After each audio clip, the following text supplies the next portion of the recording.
ఇప్పటికి కూడా హైదరాబాదు ప్రాంతంలో కూడా అంటే హైదరాబాద్ చుట్టుపక్కల హైదరాబాద్ కలుపుకొని అక్కడ ఉన్న ఎమ్మెల్యేలు గెలవడానికి కాలం సెటిలర్స్ కాలం. అక్కడ పూర్తిగా హైదరాబాద్లో సెటిలర్స్ ఉంటారు, ఆంధ్ర సెటిలర్స్ ఉంటారు అక్కడ. కాబట్టి అక్కడ ఓట్లు ఎక్కువ శాతం ఆంధ్ర ఓట్లు ఉంటాయి. కాబట్టి ఈ టీడీపీ స్థానాలు దాంతోనే టీఆర్ఎస్ కానీ ఇంక వేరే పార్టీ కానీ ఇక్కడ గెలవడం జరుగుతూ ఉంటుంది పూర్తిగా.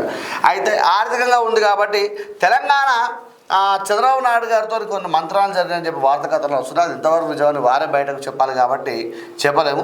అయితే ఇక్కడ ఏంటంటే టీడీపీ ఒక ఆర్థికంగా బలంగా ఉంది కాబట్టి తెలంగాణ ఇన్ఛార్జిగా తీసుకునే అవకాశం కూడా మనం కొట్టిపారేయాల్సిన అవసరం ఉండకపోవచ్చు. ఇంతకుముందు కూడా మీకు గమనించవచ్చు, ఇంతకుముందు కూడా మల్లన్న గారు ఏపీ న్యూస్ మొదలుపెట్టినాడు.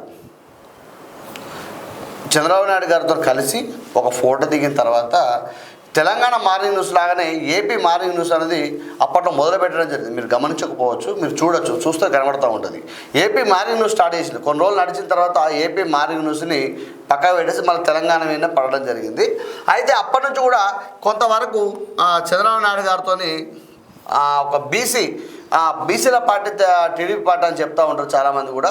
దాని విషయంలో కూడా ఇంతకుముందు కూడా ఎలక్షన్లో కూడా బీసీ ముఖ్యమంత్రి చేస్తామని చెప్పి టీడీపీ పార్టీ ప్రకటించడం జరిగింది. అప్పుడు ఆర్ కృష్ణయ్య గారు బీసీ ముఖ్యమంత్రి అని చెప్పి వారు తిరగడం జరిగింది. అప్పుడు పోటీ చేయడం కూడా జరిగింది. మీరు గమనించు 2014లో అనుకుంటా ఆర్ కృష్ణయ్య గారు బీసీ అభ్యర్థిగా ప్రకటించారు. బీసీ ముఖ్యమంత్రి చేస్తామని చెప్పడం వల్ల ఆర్ కృష్ణయ్య గారు టీడీపీకి పోయి అప్పుడు ఎమ్మెల్యే పోటీ చేయడం జరిగింది.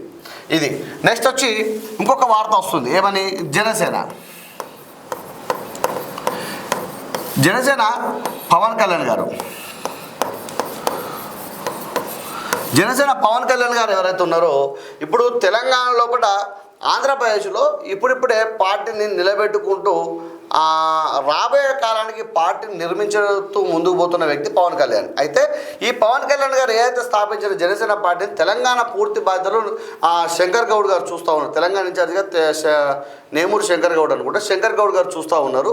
అయితే శంకర్ గౌడ్ స్థానం లోపల ఇప్పుడు తీన్మార్ మల్లన్న గారికి అవకాశం ఇచ్చి తెలంగాణలో ఉన్న అంటే ఒక బీసీ వాదాన్ని ముందుకు తీసుకుపోతా ఉన్నాడు. కాబట్టి తెలంగాణ ఇన్ఛార్జిగా బాధ్యతలు ఇచ్చేసి ముందుకు తీసుకపోతే ఎట్లా పవన్ కళ్యాణ్ గారి చరిష్మతోని ఇక్కడ యూత్ కూడా వారి యొక్క చరిష్మతో ఇంకెక్కువ స్థానాలు గెలవడానికో లేకపోతే ఇంకా ముందుకు పోవడానికి కూడా ఇది మాత్రం ఇక్కడ ప్లస్ అయ్యే అవకాశం ఉంటుంది. అంటే టీడీపీ పార్టీలోకి పోయినా కూడా ఇక్కడ కొంతవరకు ఇప్పటికి కూడా క్యాడర్ ఉంది, బలమైన క్యాడర్. కింది స్థాయిలో ప్రతి జిల్లాలో ప్రతి మండలంలో టీడీపీ కొంత కార్యకర్తలు ఉన్నారు.